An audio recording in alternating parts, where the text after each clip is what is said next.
Hello बच्चों, कैसे हैं। आई होप आप सभी अच्छे ही होंगे और अपनी पढ़ाई में लगे हुए हैं। ठीक है बच्चों, तो आज देखिए हमने एक चैप्टर कंप्लीट कर लिया है और आज हमारा जो है चैप्टर नंबर 12 क्लास 12 फिजिक्स परमाणु हम स्टार्ट कर रहे हैं बच्चों। इसे हम परमाणुीय भौतिकी के नाम से भी जानते हैं।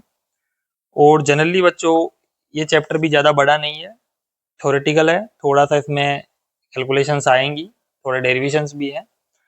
इसमें देखो कुछ नहीं है, एटॉमिक मॉडल्स आपको पढ़ने हैं। थॉमसन मॉडल, आपका रदरफोर्ड मॉडल, और उसके बाद बोहर का परमाणु मॉडल, और उसके बाद हाइड्रोजन स्पेक्ट्रम की जो लाइनें हैं वो पढ़नी है, लाइमन, बामर, पास्चन, ब्रैकेट, पीफोन।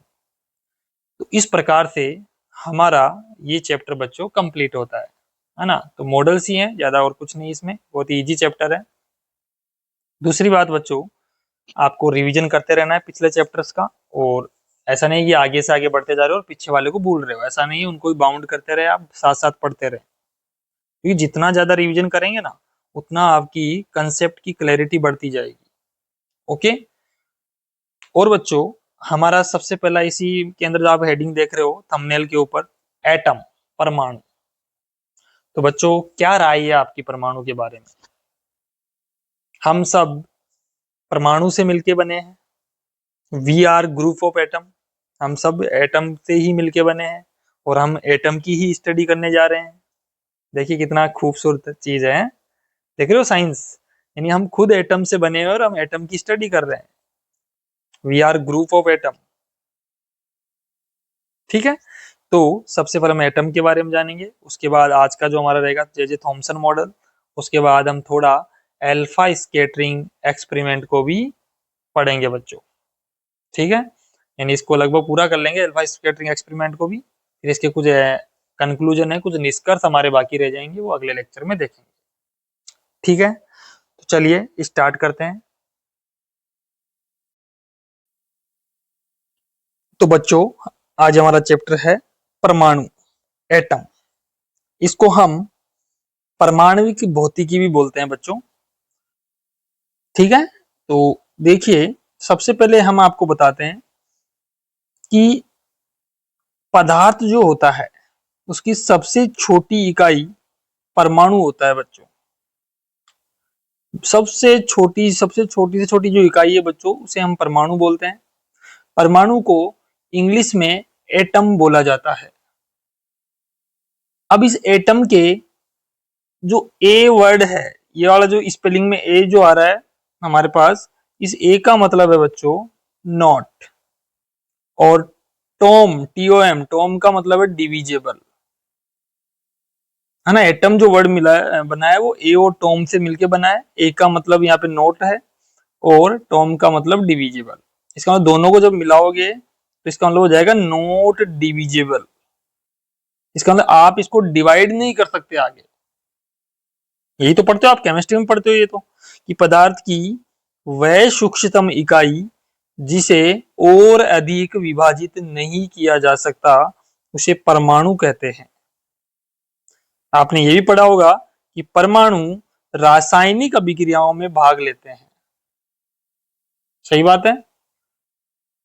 और परमाणु जो है वो अविभाज्य कण होता है बच्चों। ये सबसे पहले डोल्टन नामक साइंटिस्ट ने बताया था, हाँ, कि परमाणु एक सूक्ष्मतम कण है जिसे हम विभाजित नहीं कर सकते। दूसरी बात, ये रासायनिक अभिक्रियाओं में भाग भी लेता है ना। तो ये सारी चीजें हम केमिस्ट्री में भी पढ़ते हैं। हमें यहाँ इसकी डेफिनेशन देखनी है। आगे चलिए।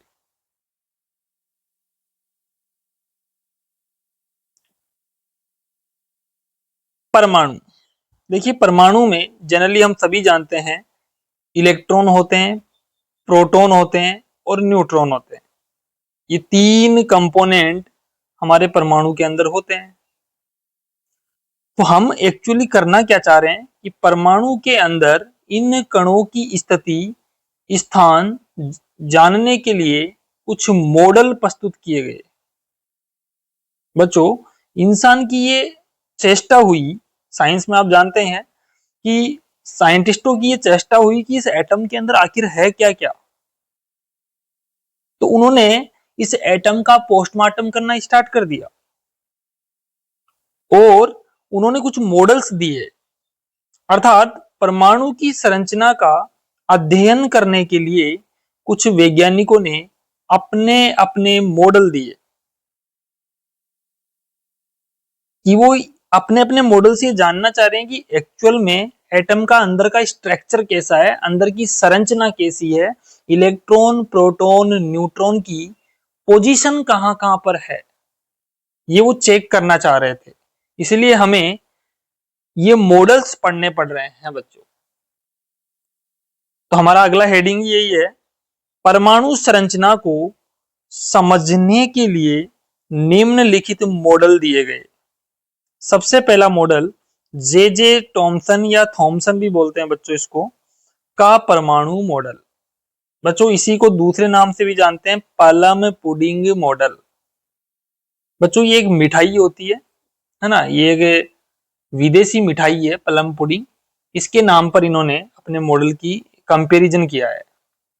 ठीक है, इसको प्लम पुडिंग भी बोल लेते हैं। दूसरी चीज आपको एक और पता होगा इसके अंदर कि जे जे थॉमसन ने अपने मॉडल को वाटरमेलन से भी कंपेयर किया है। जो तरबूज होता है ना, तरबूज, तरबूज के अंदर आप देखते हैं ये रेड पार्ट होता है और उस तरबूज के अंदर जो बीज होते हैं ब्लैक होते हैं।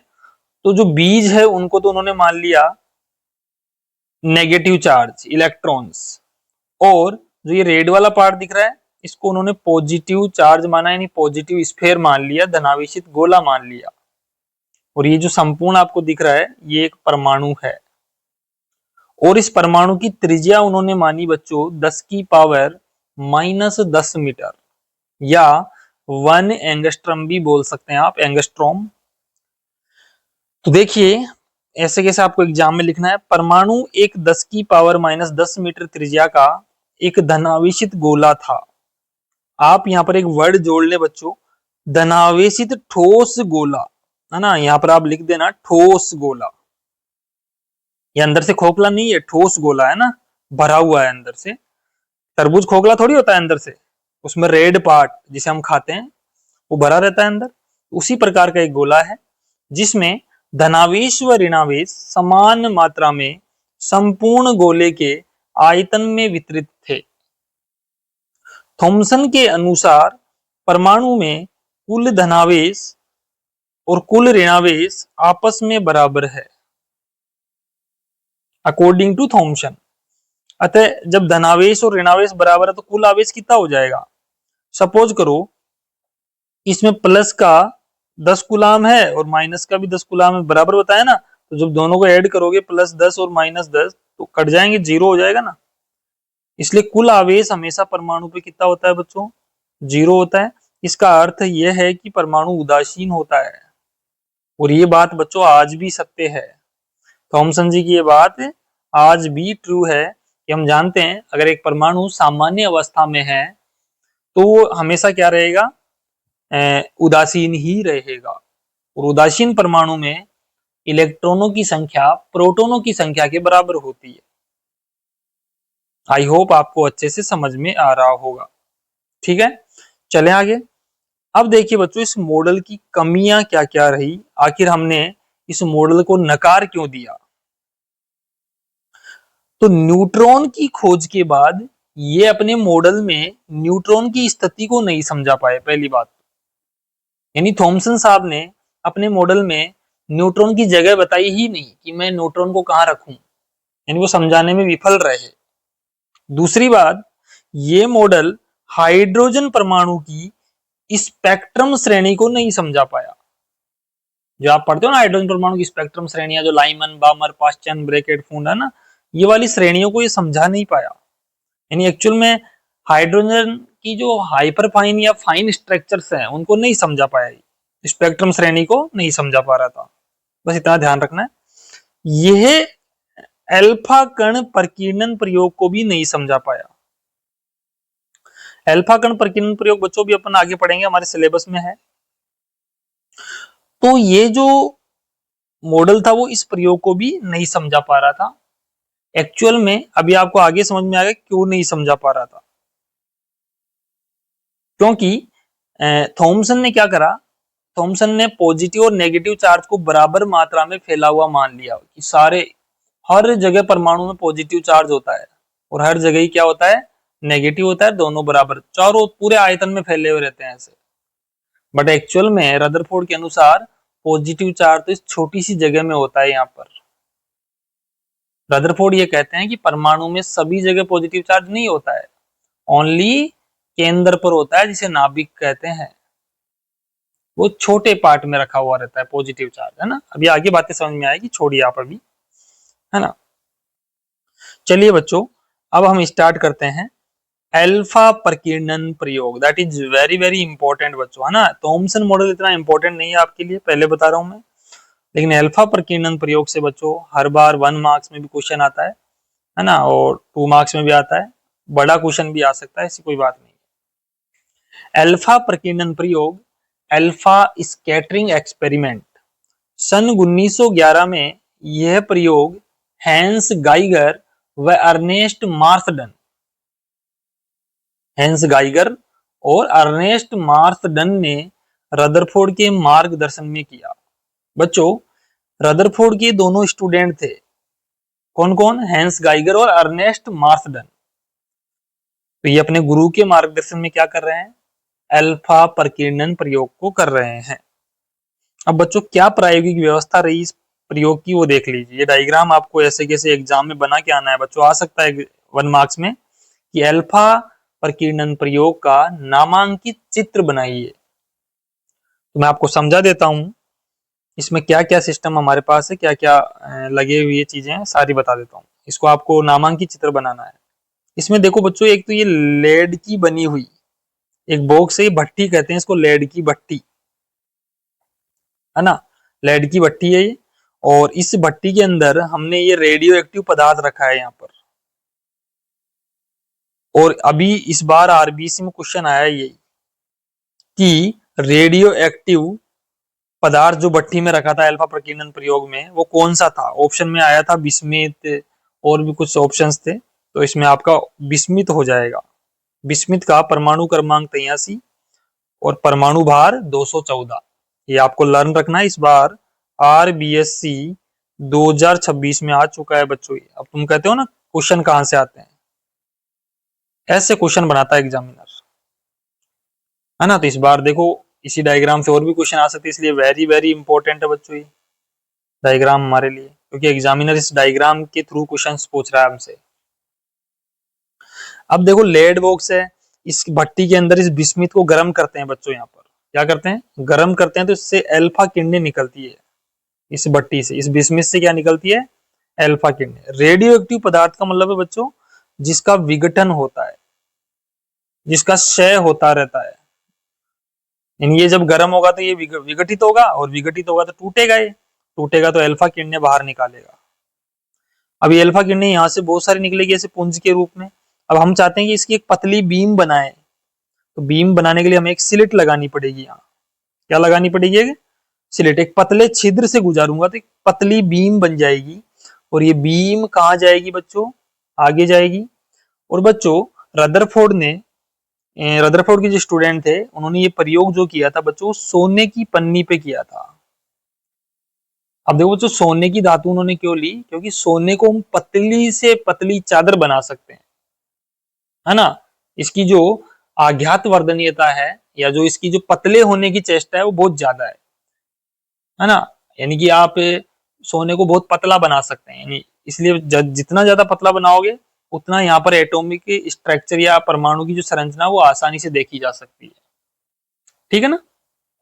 तो अब इसने क्या किया, इन्होंने अल्फा कणों की बौछार करवाई इसके ऊपर, सोने की पन्नी के ऊपर। अब सोने की पन्नी पर जैसे ही अल्फा कणों की बौछार हुई, तो बच्चों रदरफोर्ड ने देखा कि कुछ क्या ऑलमोस्ट अधिकतर अल्फा कण बच्चों सीधे ही निकल गए, इस सोने की पन्नी को पार करते हुए सीधे ही पास हो गए।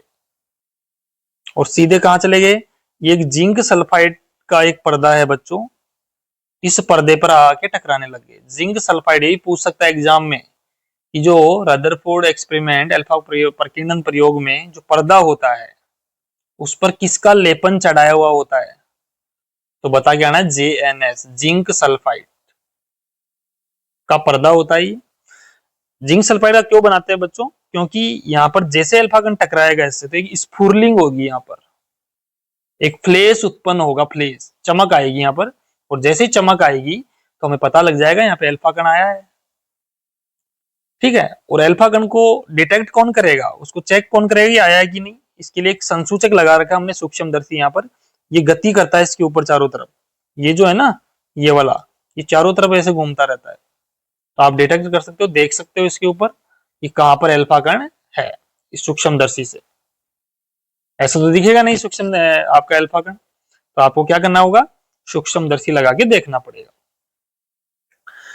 तो ऑलमोस्ट अल्फा कण बच्चों सीधे ही निकल गए, और कुछ अल्फा कण कुछ कम कोण के ऊपर क्या हो गए, विचलित हो गए, कुछ अल्फा कण और अधिक कोण पे विचलित हुए, और लगभग 8000 अल्फा कणों में से एक अल्फा कण बच्चों 90 डिग्री से अधिक के कोण पर क्या हुआ, विचलित हुआ। समझे बात को? और लगभग 20,000 अल्फा कणों में से एक अल्फा कण ऐसा था बच्चों जो पीछे की तरफ चला गया, जैसे आया था ना, ये डायरेक्शन बना रखिए, जैसे आया था वैसे ही वापस आ गया। इसका मतलब बच्चों इस एक अल्फा कण के साथ ऐसा क्या हुआ होगा कि पीछे आया होगा। ऑलमोस्ट अल्फा कण तो अंदर चले गए। इसका मतलब बच्चों ये जो प्रयोग किया उन्होंने, यहां से उन्होंने कुछ ऑब्जर्वेशंस निकाले। उन्होंने क्या निकाले, कुछ यहां से कुछ बोलते हैं प्रेक्षण उन्होंने यहां से प्राप्त किए। तो सबसे पहले हमें वही लिखने हैं, ठीक है ना। तो यहां से प्रेक्षण और फिर इसके निष्कर्ष हम देखेंगे इस अल्फा कण परकीर्णन प्रयोग के। ओके, तो सबसे पहले इसकी बनावट के बारे में लिख देते हैं, फटाफट देखो, थ्योरी है थोड़ी सी।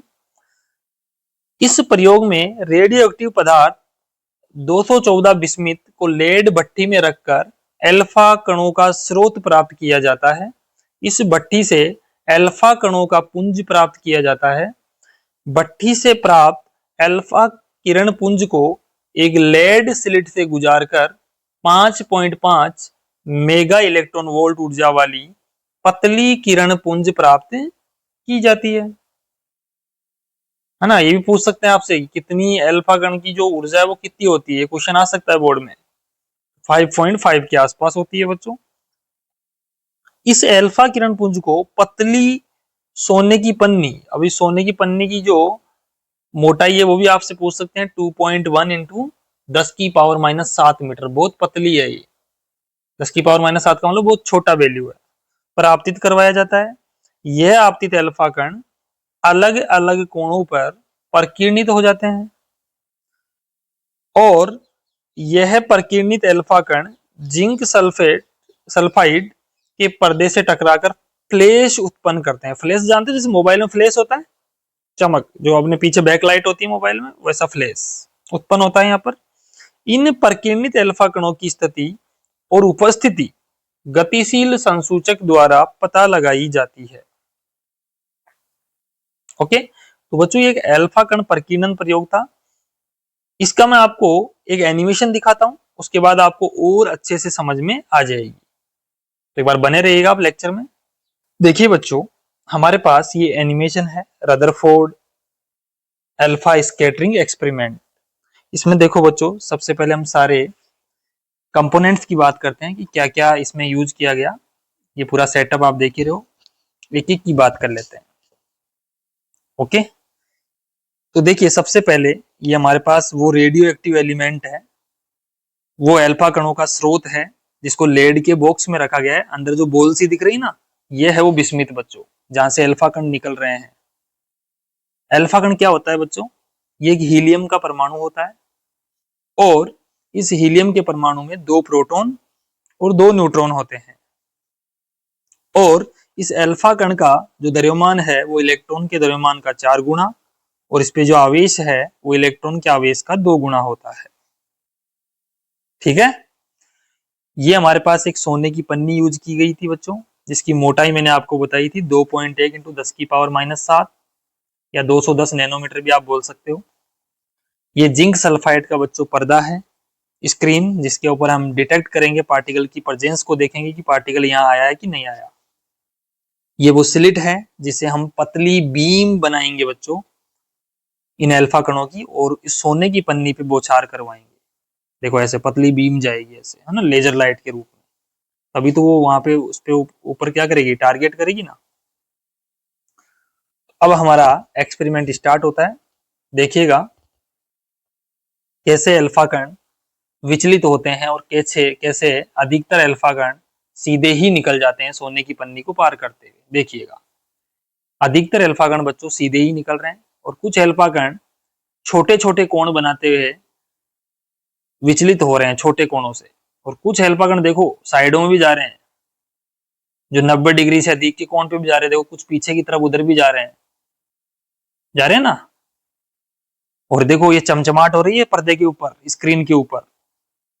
हाँ, तो ये फ्लैश उत्पन्न हो रहा है जिससे हमें पता लग रहा है कि अल्फा कण यहाँ आया है। ठीक है, और इसको देखने के लिए हमारे पास सूक्ष्मदर्शी है ही। अब इसके देखो बच्चों हम प्रेक्षण देखते हैं, ऑब्जर्वेशंस। पहला निष्कर्ष, पहला वो देखिए प्रेक्षण, है ना। पहला प्रेक्षण क्या है कि अधिकतर अल्फा कण सीधे ही निकल रहे हैं, यानी most of the fast moving alpha particles pass straight through the gold foil. ये लिखना नहीं है आपको, ये में ओनली समझना है ना, लिखा हुआ सब नोट्स में आगे भी आ जाएगा इसमें। कुछ अल्फा कण बच्चों छोटे कोण पे क्या हो रहे हैं, विचलित हो रहे हैं। Some of the alpha particle were deflected by the foil by small angles. ये दूसरा प्रेक्षण है।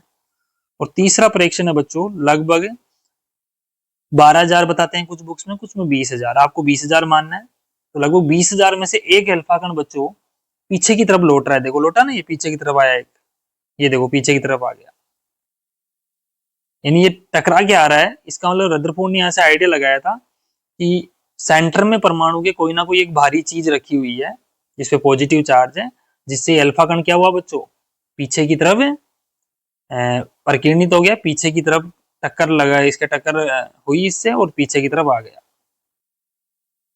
ये सोने की पन्नी है बच्चों। सोने की पन्नी का अंदर से पोस्टमार्टम किया हमने, तो हमने पाया कि देखो परमाणु इस तरह से जमे हुए रहते हैं। और हमने किसी एक परमाणु की स्टडी करने की बात करी है। परमाणु का अधिकतर भाग देखो अंदर से खाली है, जूम करके देख रहे हो आप। और ये जो बॉल दिख रही है ना बीच में सेंटर में पिंक कलर की, यही है वो नाभिक बच्चों।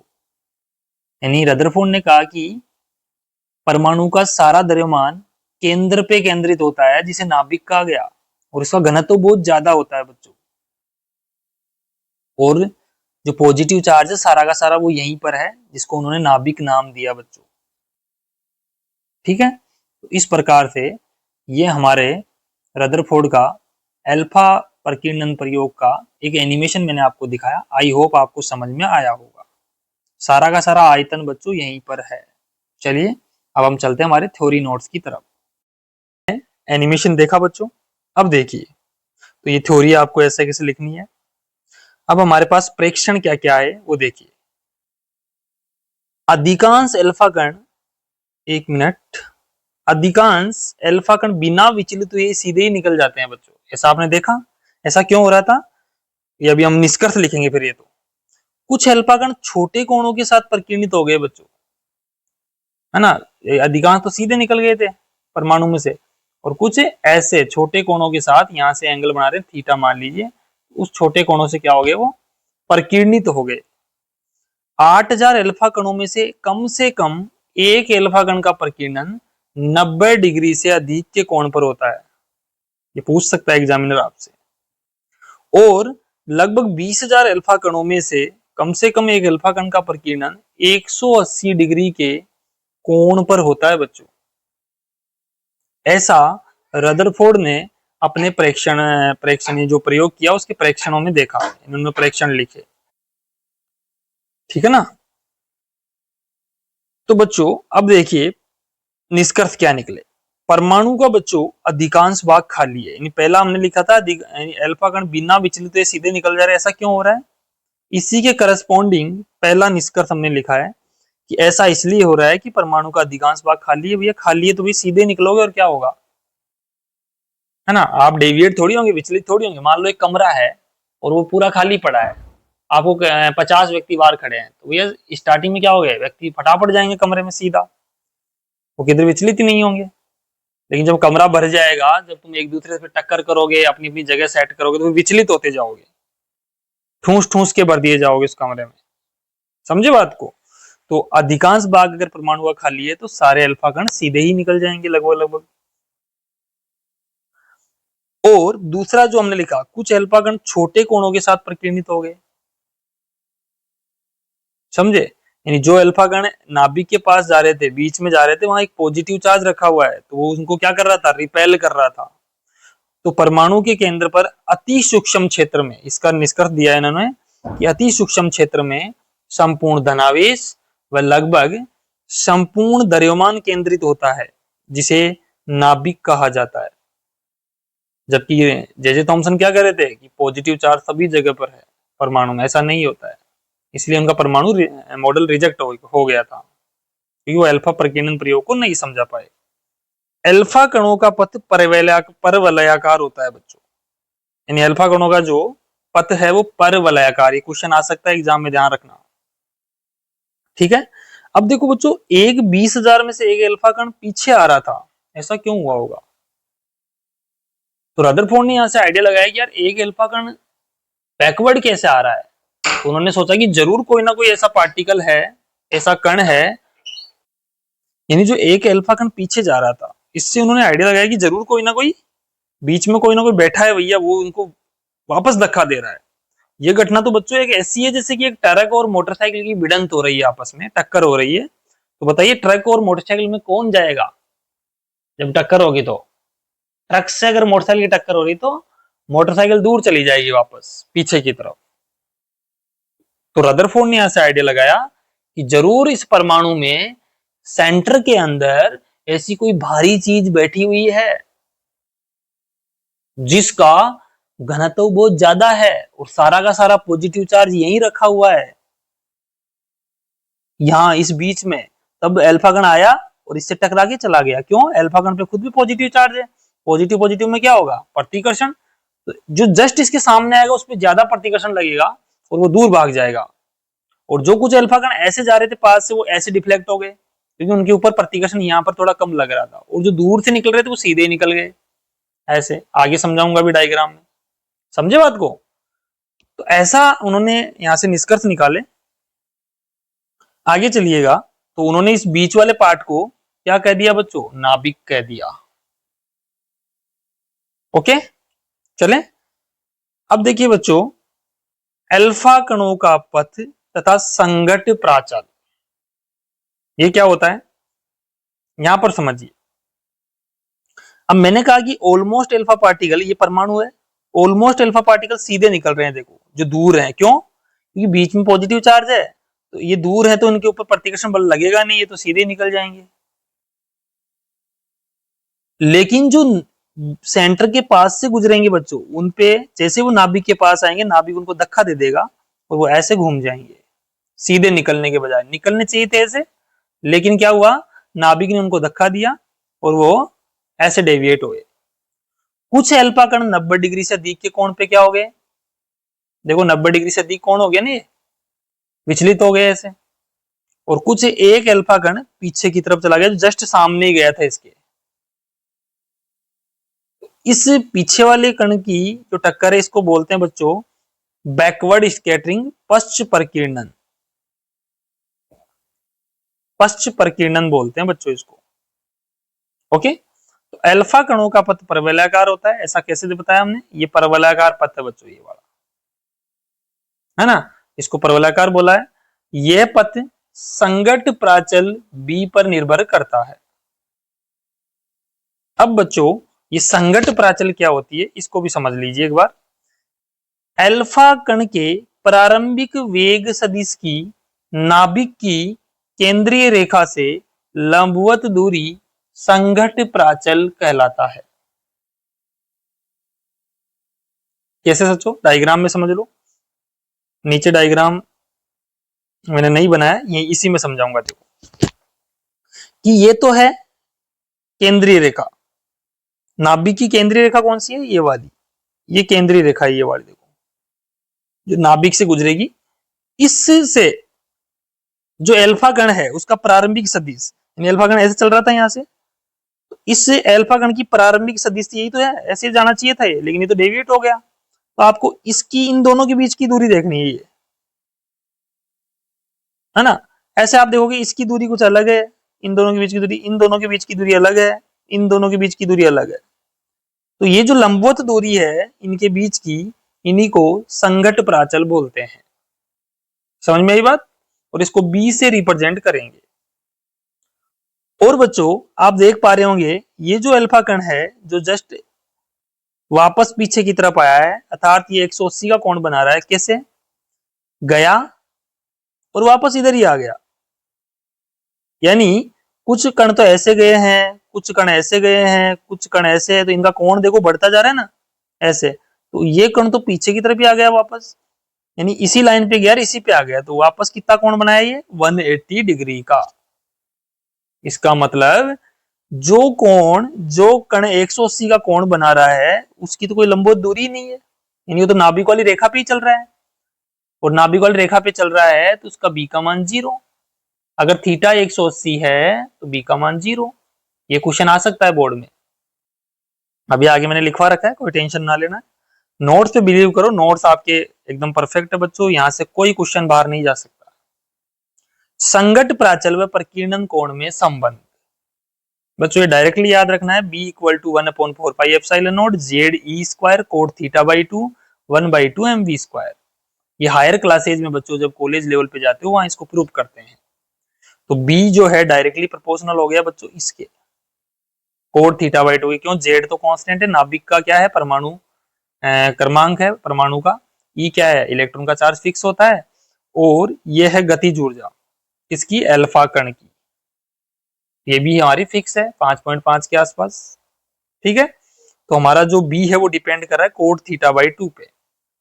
यहां पर आप अच्छे से समझ लो एक बार और, बी क्या है, नाभिक की केंद्रीय रेखा से अल्फा कण के प्रारंभिक सदिश, ये सदिश ही तो है, दिशा दिखा रहा है, फिर तो घूम गया ये, हमें प्रारंभिक सदिश की दूरी देखनी है, तो इसे हम बी बोल रहे हैं, संघट प्राचल बोल रहे हैं बच्चों।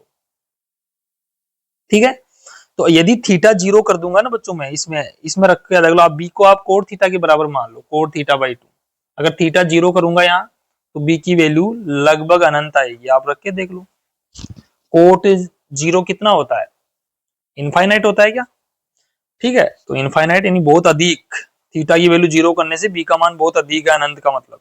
ऐसा कैसे, आप डायग्राम में देखो, थीटा 0 कौन से कणों के लिए है, कौन से, ये सारे अल्फा कण ही तो है, ये सब अल्फा कण ही है। तो आप देखो ये अल्फा कण एकदम सीधा ही निकल गया, इसमें कोई भी विचलन नहीं हुआ, यानी ये ऐसे घुमा ही नहीं, एंगल बनाया ही नहीं, तो थीटा कितना हुआ 0 डिग्री।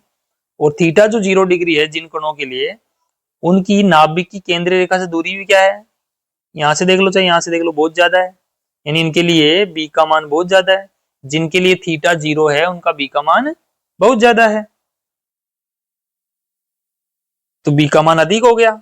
यदि थीटा 0 से 180 के बीच में होगा उस टाइम में बी कम हो जाएगा।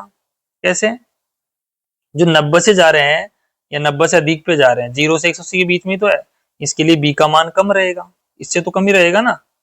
और ये इंपॉर्टेंट है, यदि थीटा 180 हुआ, थीटा 180 कब हो रहा है, जब अल्फा कण इस नाभिक की रेखा के ऊपर ही आ गया, यानी इसकी तो नाभिक की रेखा से दूरी कितनी हो गई, 0 ही हो गई ना, ये तो इसके ऊपर ही है। तो जब थीटा 0 तो बी का मान 0 हो गया, यानी संघट प्राचल का मान 0 हो गया।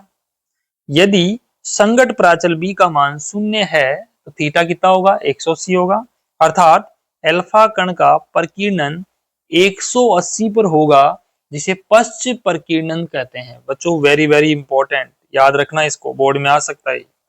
अर्थात पश्च प्रकीर्णन के लिए संघट प्राचल का मान 0 होता है। इसका मतलब प्रकीर्णन कोण बढ़ेगा तो संघट प्राचल कम हो जाएगा बच्चों, ये आप यहां से देख पा रहे हो इन तीनों ऑब्जर्वेशन से। अगर प्रकीर्णन कोण देखो बढ़ रहा है, संघट प्राचल 0 ही हो गया ना। अगर प्रकीर्णन कोण कम है तो संघट प्राचल बहुत ज्यादा है, इसका मतलब दोनों एक दूसरे के इनवर्सली प्रोपोर्शनल हो गए, तो ये भी आपको ध्यान रखना है। ठीक है बच्चों, तो आज अपन इतना ही करेंगे बच्चों। फिर ज्यादा हो जाएगा आपके लिए। ठीक है, बाकी बातें हम नेक्स्ट लेक्चर में करेंगे। आई होप आपको समझ में आया होगा लेक्चर। फिर भी नहीं आया बच्चों तो आप कमेंट बॉक्स में बताएं, मुझे पर्सनल मैसेज करें, मेरे नंबर आप सभी को पता ही है ना। कोई भी डाउट हो आप इस पे पूछो बेझिझक होके, मैं आपको दोबारा से नेक्स्ट लेक्चर में एक्सप्लेन कर दूंगा। ओके, तो thank you, bye bye, take care, love you all my dear student. आप अच्छे से प्यारे प्यारे कलरफुल नोट्स बनाइएगा। आपको ब्लैक और ब्लू पेन ही यूज करना है बच्चों, है ना, ज्यादा रंग बिरंगे नोट्स नहीं बनाने, बिकॉज बोर्ड आपको अलाउ नहीं करता है। ओके, तो thank you for watching this video, love you all my dear student, thank you.